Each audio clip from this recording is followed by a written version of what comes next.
Hi guys, this is going to be PLL Rewind, is what I'm calling it, episode 17 through 22, so this will conclude season 1. So I'm just going to get right into it.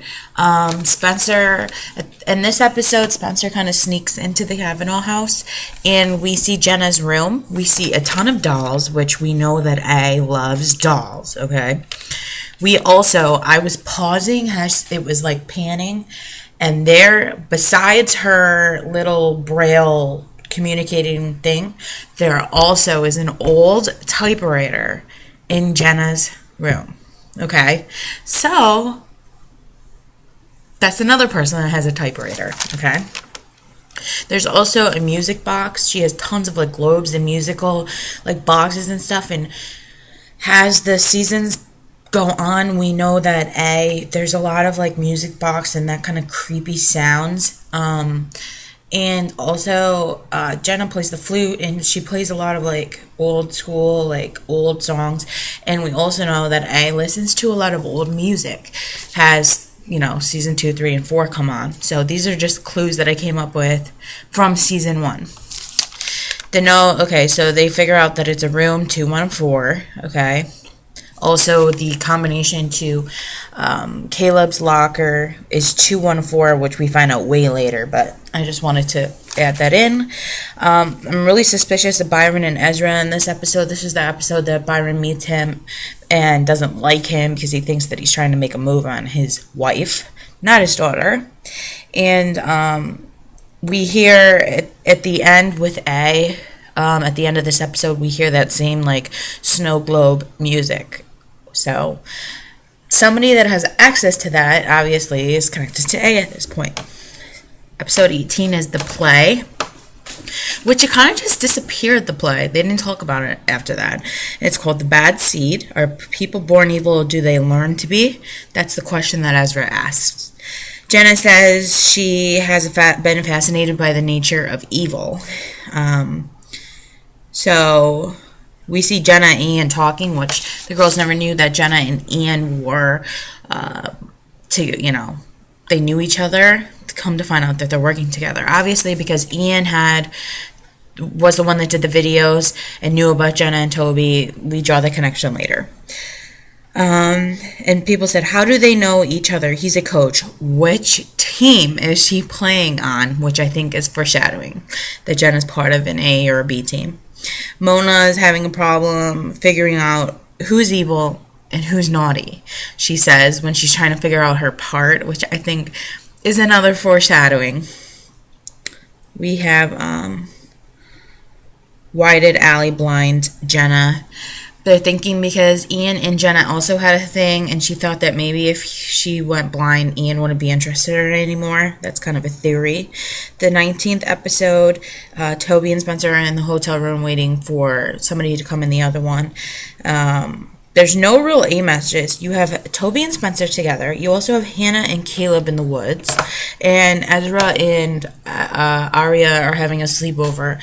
And magically, there's no A messages. So it made me suspicious of Toby, Caleb, and Ezra. Because if you're with somebody constantly, then there's magically no messages during that night. We also find out that Jenna was making Caleb do certain things. He looks very suspicious. Episode 20, there's a text about eyes that she texts to her mom, but it's another reference to the eyes, just like the old lady from the jewelry store said, you have such pretty eyes. We know that there's always been a reference of pretty eyes for A throughout the whole series. So the Arya text to Ezra about eyes and stuff, I think, is a clue. Spencer becomes the subject. We see that Jenna and Caleb were connected, like I said, his combination. Episode 21, that was from episode 20. Episode 21, there isn't much, just when Arya is very jealous of the Jackie character. Also, we find out there's a key to a security or a storage unit at the bottom of the snow globe that Allie gave Emily, and that's where they find the flash drive, okay? And she said, keep this safe. You don't realize how valuable this thing really is. Then it's the finale. They find out about Toby and Jenna. Jenna felt threatened by Allie, so she's on the list of somebody that could have killed, although she is blind, but it could have been her and somebody else. They text Ian to say they have the videos and to bring $10,000. Jenna calls somebody and says that they found the videos. And then it cuts to Ian, who I don't think was talking to Jenna, was talking to Melissa that he was going to take care of it. That's my general theory. And then we see Garrett and Jenna together. So we know that Garrett's evil. Garrett meets the girls in the woods, which is really sketchy, the way he's acting. Spencer goes to the church. A's there. This is when Ian dies, and then his body disappears, and we see A. He looks at A and says, "What are you doing here?" And then he's pushed to his death. My theory is Ian really dead? We see Cece have a huge fall, and she survives. What makes you think that Ian couldn't have hung there for a few, and somebody cut him down? And he just got severely bruised and whatever. Then when they cut to the crowd, Noel is standing out there, which is really random, and I was trying to see who else was in the crowd, that maybe it was the person that pushed somebody down. Ezra, I don't know who the heck did it. I can't figure it out. This is one of the biggest, I think, questions of Pretty Little Liars, is who pushed Ian. My theory I'm on the fence about, is Ian really dead? Maybe he's been in hiding. Maybe he faked his death, okay, so he could go away with Allie, who is apparently still alive, which we find out 3 seasons later. Is Ian dead, guys? I don't know. Who do you think pushed him down? Noel Khan is very suspicious, okay? Mona is very suspicious, but the person that we saw was very tall and lengthy.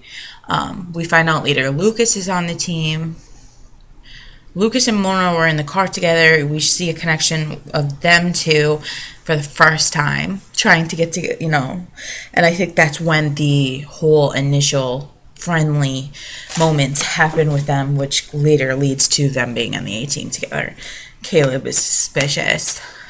He always was.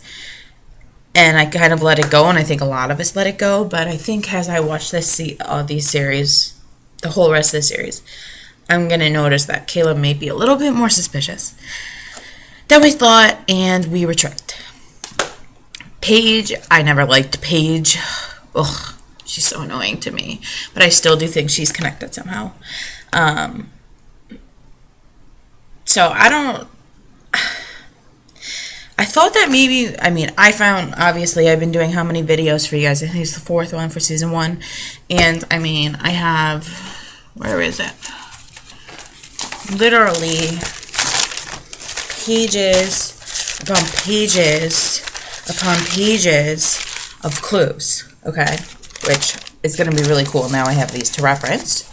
But some things, I did become more aware of things because now we know we need to look for certain things, okay? But I want to know who pushed Ian. Season 1, honestly, and I think all of you will agree, was really the most boring. It was setting the scene, but I feel like season 2 onward, things just started moving a lot faster. Things got more complicated. I can't wait to start season 2. So, that is PLL Rewind, episode 17 through 22. I will be starting season 2 soon. Hope you guys enjoy these. Hope it makes you think, ponder. Comment below. Who do you think pushed Ian, and who's suspicious, who's not? Do you think Caleb is suspicious? Do you think he always was on the A team? Do you think he ever stopped? What do you think? So let me know what you think. Bye.